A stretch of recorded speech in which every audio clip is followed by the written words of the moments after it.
جب ابن ملجم امیر المومنین حضرت علی ابن ابی طالب پر ضربت لگا چکا تو آپ نے امام حسن علیہ السلام اور امام حسین علیہ السلام سے فرمایا، میں تم دونوں کو وصیت کرتا ہوں کہ اللہ سے ڈرتے رہنا، دنیا کے خواہش مند نہ ہونا اگرچہ وہ تمہارے پیچھے لگے، اور دنیا کی کسی ایسی چیز پر نہ کڑنا جو تم سے روک لی جائے، جو کہنا حق کے لیے کہنا اور جو کرنا ثواب کے لیے کرنا، ظالم کے دشمن اور مظلوم کے مددگار بنے رہنا۔ میں تم کو، اپنی تمام اولاد کو، اپنے کنبے کو اور جن جن تک میرا یہ نوشتہ پہنچے سب کو وصیت کرتا ہوں کہ اللہ سے ڈرتے رہنا، اپنے معاملات درست اور آپس کے تعلقات سلجھائے رکھنا، کیونکہ میں نے تمہارے نانا رسول اللہ صلی اللہ علیہ وآلہ وسلم کو فرماتے سنا ہے کہ آپس کی کشیدگیوں کو مٹانا عام نماز روزے سے افضل ہے۔ دیکھو، یتیموں کے بارے میں اللہ سے ڈرتے رہنا، ان کے کام و دہن کے لیے فاقے کی نوبت نہ آئے اور تمہاری موجودگی میں وہ تباہ و برباد نہ ہو جائیں۔ اپنے ہمسایوں کے بارے میں اللہ سے ڈرتے رہنا،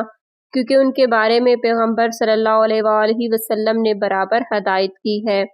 اور آپ صلی اللہ علیہ وآلہ وسلم اس حد تک ان کے لیے سفارش فرماتے رہے کہ ہم لوگوں کو یہ گمان ہونے لگا کہ آپ انہیں بھی ورثہ دلائیں گے۔ قرآن کے بارے میں اللہ سے ڈرتے رہنا، ایسا نہ ہو دوسرے اس پر عمل کرنے میں تم پر سبقت لے جائیں۔ نماز کے بارے میں اللہ سے ڈرتے رہنا، کیونکہ یہ تمہارے دین کا ستون ہے۔ اپنے پروردگار کے گھر کے بارے میں اللہ سے ڈرتے رہنا اور اسے جیتے جی خالی نہ چھوڑنا، کیونکہ اگر یہ خالی چھوڑ دیا گیا تو پھر عذاب سے مہلت نہ پاؤ گے۔ جان و مال اور زبان سے اللہ کی راہ میں جہاد کو نہ بھولنا، اور تم پر لازم ہے کہ آپس میں میل ملاقات رکھنا اور ایک دوسرے کی طرف سے پیٹھ پھیرنے اور تعلقات توڑنے سے پرہیز کرنا، نیکی کا حکم دینے اور برائی سے منع کرنے سے بھی ہاتھ نہ اٹھانا،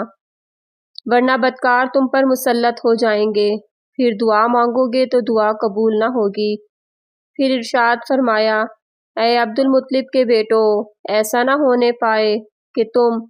امیر المومنین قتل ہو گئے، امیر المومنین قتل ہو گئے کہ نعرے لگاتے ہوئے مسلمانوں کے خون سے ہولی کھیلنا شروع کر دو۔ دیکھو، میرے بدلے میں صرف میرا قاتل ہی قتل کیا جائے، اور دیکھو جب میں اس ضرب سے مر جاؤں تو اس ایک ضرب کے بدلے میں ایک ہی ضرب لگانا اور اس شخص کے ہاتھ پیر نہ کاٹنا، کیونکہ میں نے رسول اللہ صلی اللہ علیہ وآلہ وسلم کو فرماتے سنا ہے کہ خبردار کسی کے بھی ہاتھ پیر نہ کاٹو، اگرچہ وہ کاٹنے والا کتا ہی ہو۔